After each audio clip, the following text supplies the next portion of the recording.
ઇંગ્લિશમાં તો એક જ ઝડપ ઊંચો કરો. આ વાત માતા ગુજરાતી ઇંગ્લિશમાં ધીમેથી ઊંડો શ્વાસ. આંખો બંધ. ધીમે ધીમે શ્વાસ બહાર. ફરીથી ઊંડો શ્વાસ અંદર.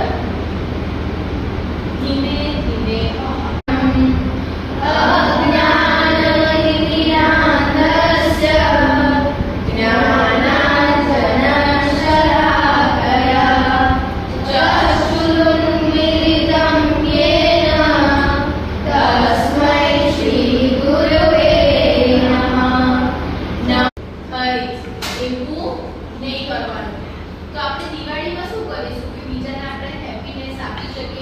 ખુશ કરી શકે તો શું કરીશું? શું કરી શકાય? ગિફ્ટ